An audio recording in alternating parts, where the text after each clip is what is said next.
Hey everybody, this is Brant with Nutrition First Coaching, and in today's video we're going to cover race day nutrition.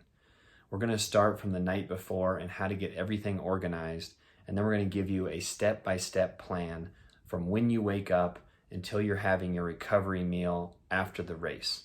Let's get into the video. You've been training for weeks and months, maybe even years to get to this point to be ready to run your race. Now it's about nutrition. It's about executing your plan, and it's about sticking to the things you have eaten before, you've trained with, and you felt good with. And that's kind of the major rule I put down here at the bottom as no new nutrition on race day. We want to stick with the stuff we know. The mistakes that people make typically are they have some things they get from the vendors the day before in the race village, and maybe you get some new kind of energy chews or some new kind of powdery mix or gel or something. And so you decide to pack that in with your race day nutrition, even though you've never tried it before. I would definitely not advise to do that. That can lead to stomach problems, GI problems, complete shutdown of things, and lead to a poor race. So that's my little disclaimer going into this. But now let's talk about what to do starting the night before. So I like to think about this as the best time to organize what you're going to do the next day and take all the thinking out of it. Try to make as many decisions the day before so that on race day, you don't really have to do much thinking. You have your stuff organized, you have your things already put together. And that's where I start here is the night before your last meal is 3+ hours before you go to bed. If you want to check out the exacts of what to do leading up to the race, go to last week's blog and video, and that'll give you the 7-day plan leading up to the race, what to eat, carb loading, how to get those ratios in and make them ideal for you. Now we're in the hotel, or we're at the Airbnb, or maybe at home if you're lucky enough to have this be a home race and you live in Albuquerque. So let's talk about portable nutrition. So I like to think about this as the stuff you're going to take with you.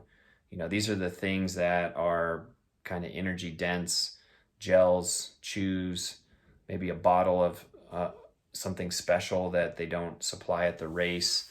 And you're going to get all this stuff organized. You're going to get it organized with your hydration belt or your pack or whatever you're going to use to kind of carry some of this stuff with you. Put it all in there.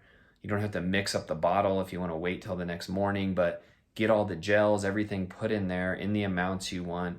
Put the belt on, put the pack on, see how it feels and fits, where can you grab and reach things. Some of this stuff that you should have practiced over and over with some of your longer runs and race, leading up to this race. But you want to know where everything's at. You want to make sure it's where you want it. You don't want to be scrambling the next day and find you forgot something or something's in the wrong place, and when you're running and fatigued, you can't remember how to get it out, or you drop it or something like that. The morning meal, roughly this is 3 to 3.5 hours before the gun goes off and the start of the race. But I want you to have as much of that organized as you can. I put it all in little piles of how I'm going to eat things in the order, have my hydration ready, have that mixed if I'm going to have some electrolytes with it. If it's stuff that needs to be refrigerated, I have that organized in the fridge so I know exactly where it's at. I'm not trying to remember what I'm looking to get. I know I got to put this together. I know I got to mix this thing and think about the amounts. Remember, take all the decisions out for race day. You did all that the night before. It's ready to go. It's organized. You're good. All right, now it's race morning. You wake up. I would say I was never a great sleeper before a race, so I would say 3 to 3.5 hours before the race, you're up. You get your breakfast or your meal ready to go. This is where you want to start to think about more specifics. So you got this organized the night before, thinking about 0.5 gram to 1 gram of carbs per pound of body weight, depending on how early you can eat that meal. The closer it gets to the race, the less you want to eat, because you just don't want that to be in your digestive system when you start to run and have some bad things happen. I also like to think in terms of the other macros, so 15 or 20 grams of protein, and then just a little bit of fat, 5 grams or less. I have a bunch of examples that'll be with the blog that goes with this video, But I like to think like half a cup of oatmeal in a cup of milk, a banana, a little bit of peanut butter, some raisins, maybe a little honey and cinnamon and salt on it for some good electrolytes. So I got a little cheater there. And some other good ones, maybe a half to a full bagel with some peanut butter and honey and another piece of fruit like a banana, something easy to digest that's relatively low fiber. But I have some good examples in the blog. And I'm sure you've tried things out at this point and you kind of get some rough estimates of grams and kind of macros to follow. In terms of hydration, I like to start with a bunch of water. I might sip a little electrolyte beverage an hour and a half or so out and start to sip on that leading up to the race. Something's tried and true and tested by you, and just to keep those electrolytes going, and it's easier to just sip on a bottle and carry that around where you're getting ready for the race. Now we're coming into 1 hour before the race. So this is your last chance to just kind of top off the stores a little bit. Ideally, maybe you're even a little bit hungry, I'm sure nervous, but a little bit like empty feeling because you had your meal 3-ish hours before.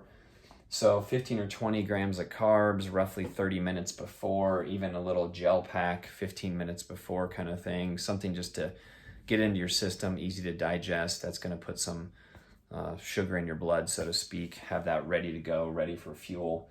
That's when I'm typically sipping on a little electrolyte beverage too, right up to just kind of the start, because your fueling is really starting going into the race, not just 45 minutes or an hour into the race.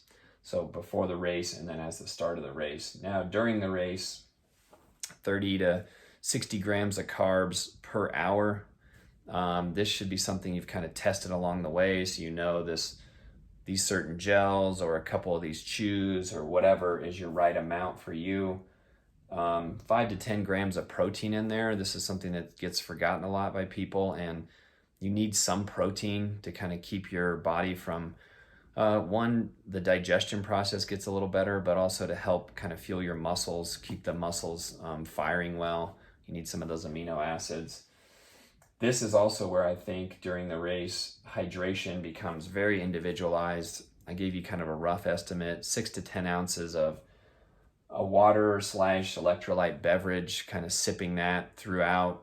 I like to think of hydrate from the bottle and get my electrolytes there, and then fuel in terms of carbs and a little bit of protein from like whole foods, I guess to be called gels and chews and all that, but that's going to come from the pocket versus the bottle. The last thing I would say is you get done with the race, or let's say deep into the race, and you're needing a little boost, a little caffeine. Now there's some gels and chews and all that stuff that have a little bit of caffeine in them. That can help. And if you've tried that in the past and you're good with caffeine, that can be a good little boost to get you through the last 10K or so. You finish the race. My favorite thing is just a big bottle of water, maybe a half a banana or some kind of like easy digestible fruit kind of thing.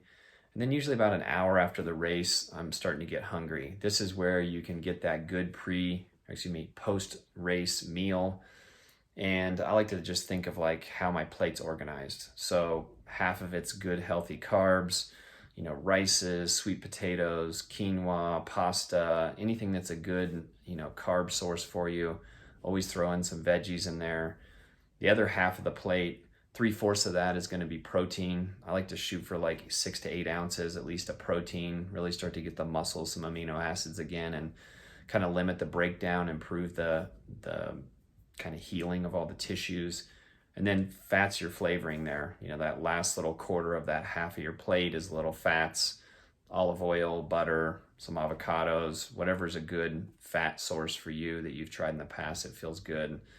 This meal is going to get everything feeling healthy again, recovering quicker, and just make you feel better the next day. And then you can have a little celebration kind of dinner that night, maybe a little indulgence at that point, have a drink or something. But try not to do that too soon after the race, just to let your body recover and your muscles and your tissues absorb some of that good nutrition. This should set you up well for race day. I know there was a lot of numbers and things to organize within what you have done previously in terms of foods and hydration and fueling. So fit your stuff in there. Use some of these numbers to kind of figure out what is the right amount for you, for your body weight. Check out the blog. I got a lot more specifics in there as well. Have an amazing race. Great job on all the training. Celebrate your success. And here's to a good run.